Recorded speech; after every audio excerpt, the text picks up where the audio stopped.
Multi-21, c'est... Yeah, Multi-21. Bonjour à tous et bienvenue sur Multi-21. Je suis en compagnie de Paul Perardel aujourd'hui. Bonjour à tous. Et deuxième épisode de notre format spécial sur les nouveaux circuits qu'on a en 2020. Lors du premier épisode, on avait fait les inédits, ceux qui arrivaient pour la première fois de leur histoire au calendrier du championnat du monde. Aujourd'hui, on va voir ceux qui font leur retour. Ils sont au nombre de 3, le Nürb, Imola et Istanbul Park, des circuits qu'on a déjà vus. Et je te laisse commencer avec le Nürburgring. Alors le Nürburgring, le fameux, et malheureusement, comme d'habitude, on se déplace au Nürburgring, au circuit de Grand Prix, on va pas à la Nordschleife. Donc le Nürburgring, ce qu'il faut savoir cette année, s'appellera du coup le Grand Prix d'Eiffel, ce qui est du coup sa 4e dénomination, puisqu'il s'est appelé respectivement le Grand Prix d'Allemagne, le Grand Prix d'Europe et le Grand Prix du Luxembourg. On sait pourquoi, c'est parce qu'en fait, on se souvient qu'il ne peut pas y avoir deux Grands Prix d'un même pays dans l'année. On ne peut pas avoir deux Grands Prix d'Allemagne ou deux Grands Prix d'Italie. C'est donc pourquoi le Nürburgring a souvent changé de nom, puisqu'il était en concurrence avec Hockenheim. Donc le Nürburgring, on s'y déplacera le 11 octobre. Le rendez-vous est donné à 14h10 pour le départ. C'est un circuit qui fait 5,148 km, ce qui le place du coup en fait entre cette année en termes de taille entre Imola et le Mugello. On va y faire 60 tours et le circuit compte deux zones de DRS, à savoir dans la ligne droite de départ-arrivée comme d'habitude et dans la ligne droite de la Dvanbogen qui, vous verrez, on va faire un petit tour embarqué ensemble. Et ben elle est pas si droite que ça, cette ligne droite.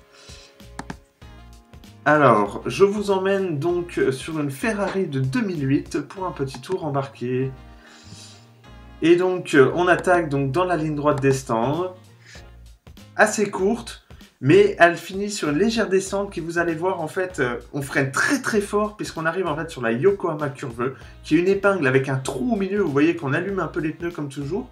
Et là, ça nous emmène en fait ensuite dans la Mercedes Arena, qui est un endroit assez technique. C'est un double gauche et puis ensuite un droite qui sont très lents.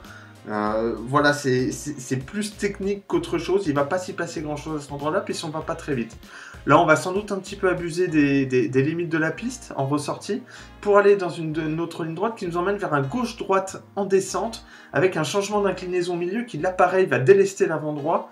Pareil, on va sans doute voir un petit peu des pneus avant droit allumés à cet endroit. On continue en fait dans une descente qui nous emmène en fait vers une épingle qui n'est pas vraiment une épingle, c'est le virage Dunlop qui est à 180 avec un grand rayon.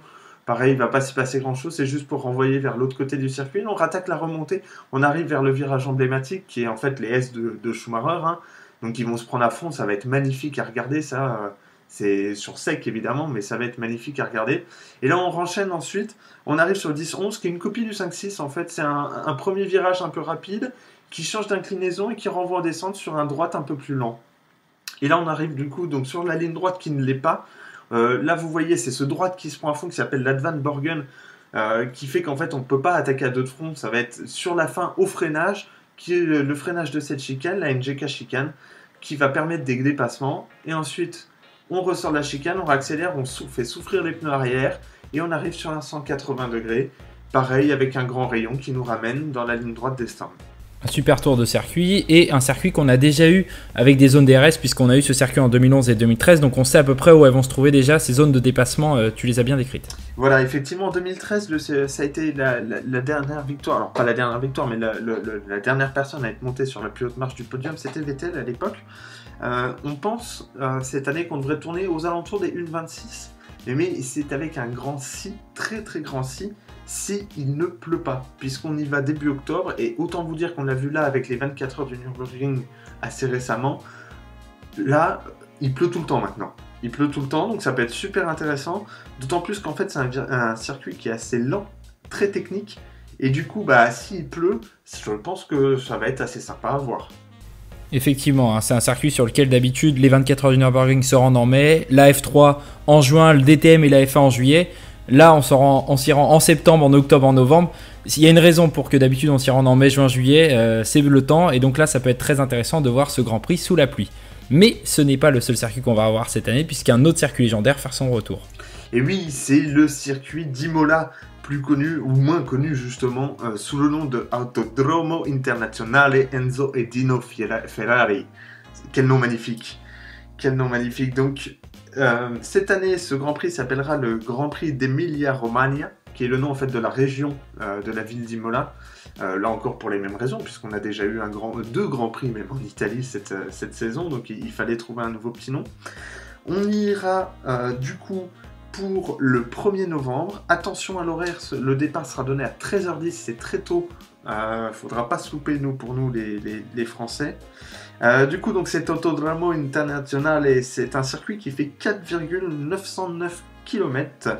On va y faire 63 tours et donc en termes de distance, ça le place en fait entre Barcelone et du coup le Nürburgring qu'on a parlé juste avant. Du coup, donc je vais vous emmener y faire un petit tour puisque vous verrez comparé à la dernière fois qu'on y est allé en 2007, il y a eu quelques petits changements. Donc c'est parti, on est en F3. Donc on est dans la ligne droite des stands qui n'est absolument pas droite, vous allez voir, elle serpente en fait. Et là on arrive, ça va être super sympa, sur la Variante Tamburello, je suis désolé pour la prononciation, je ne parle pas italien, qui est en fait une chicane ultra rapide. Vous allez voir sur le premier freinage, ça va être quelque chose au départ, parce que forcément il va y avoir de la casse, c'est obligé, il n'y a pas la place. Et là du coup on arrive ensuite sur la Variante Villeneuve, qui est un gauche-droite là aussi tout aussi rapide, qui remonte ensuite très légèrement vers la Tossa. La Tossa en fait c'est un 180 qui monte. Hein, vous allez voir, c'est un circuit super vallonné, c'est génial, ça, j'adore cette partie-là. Donc en fait, là, on monte, et là, on arrive sur la Piratella. La Piratella, en fait, c'est un gauche assez rapide, et là, vous allez voir, sur la droite, ça va bouffer les limites de la piste, c'est obligé, et là, on descend, et là, c'est le meilleur endroit. C'est Acque Minerali, c'est un double droite, puis sur un gauche, on descend d'une colline, on fait ce double droite, et on remonte ensuite sur la deuxième colline, c'est merveilleux, ça va être incroyable à voir. Et donc là, ça monte encore de nouveau. Et là, on arrive ensuite sur la Variante Alta. C'est une chicane très lente qui ressemble beaucoup en fait à celle du Hungaroring. C'est un droite-gauche. Voilà, c'était là en fait pour casser la vitesse. Et ensuite, on arrive donc sur la deuxième ligne droite. Très longue, peut-être suffisamment longue en tout cas pour avoir des dépassements. On descend. Et là, on arrive ensuite sur la Rivazza. La Rivazza, c'est deux gauches à 90. Qui impose de freiner un peu sec dans la descente et vont sans doute permettre de voir quelques dépassements. Et ensuite, vous voyez, là, on revient sur cette ligne droite descente qui n'est absolument pas droite. Et sur la gauche, là, vous voyez l'ancienne chicane, comprenez, qu'on ne prend plus du coup aujourd'hui. Donc à ce jour, en fait, ce qu'il faut savoir, on n'a pas encore les zones de DRS qui ont été indiquées. Ce qui est sûr, il y en aura au moins une dans la ligne droite des stands. Mon avis personnel, c'est qu'on en aura une deuxième en fait sur cette longue ligne droite, sur cette ligne droite qui descend sur la Rivazza.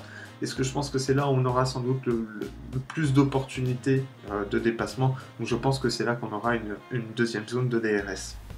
Et un circuit très sympa, un circuit à l'ancienne chargé d'histoire qu'on est très heureux de revoir au calendrier de la F1 qu'on n'a pas vu depuis 2006. Par Raikkonen, aucun des pilotes n'a couru dessus en F1, donc ça sera un défi hyper intéressant. Ça serait comme un nouveau circuit pour quasiment tout le paddock. C'est sûr. Et puis surtout, ça va être un challenge. Je pense que, comme tu dis, c'est un circuit à l'ancienne. Il ressemble beaucoup en fait au Mugello. Dans le sens où il n'y a pas beaucoup de place, il n'a pas été fait par Tilke, du coup c'est pas des grands parkings avec des gros freinages, des épingles qui arrivent après une ligne droite de 2 km. Donc effectivement ça va être très technique et très intéressant à voir. Et du coup, je profite donc d'avoir terminé cette présentation pour vous rappeler qu'il faut s'abonner à la chaîne, c'est super important, aller voir le contenu et tout. N'hésitez pas à discuter avec nous, on est là, on interagit, on est là pour ça, on adore en fait, on est passionnés, comme vous le comprendrez, on est tous des passionnés. Et ben voilà, on a envie de parler, d'interagir avec vous, de partager des informations. Et puis pareil, je suppose que certains d'entre vous ont sans doute aussi des petites anecdotes, notamment sur ces circuits d'Imola et du Nürburgring que personnellement j'ai jamais eu l'occasion de visiter, donc si vous y êtes allé, ben voilà, dites-le nous, ce sera super intéressant d'échanger avec vous. Et bien ça nous emmène sur le troisième circuit, mon cher Clément, qui est le circuit de l'Istanbul Park.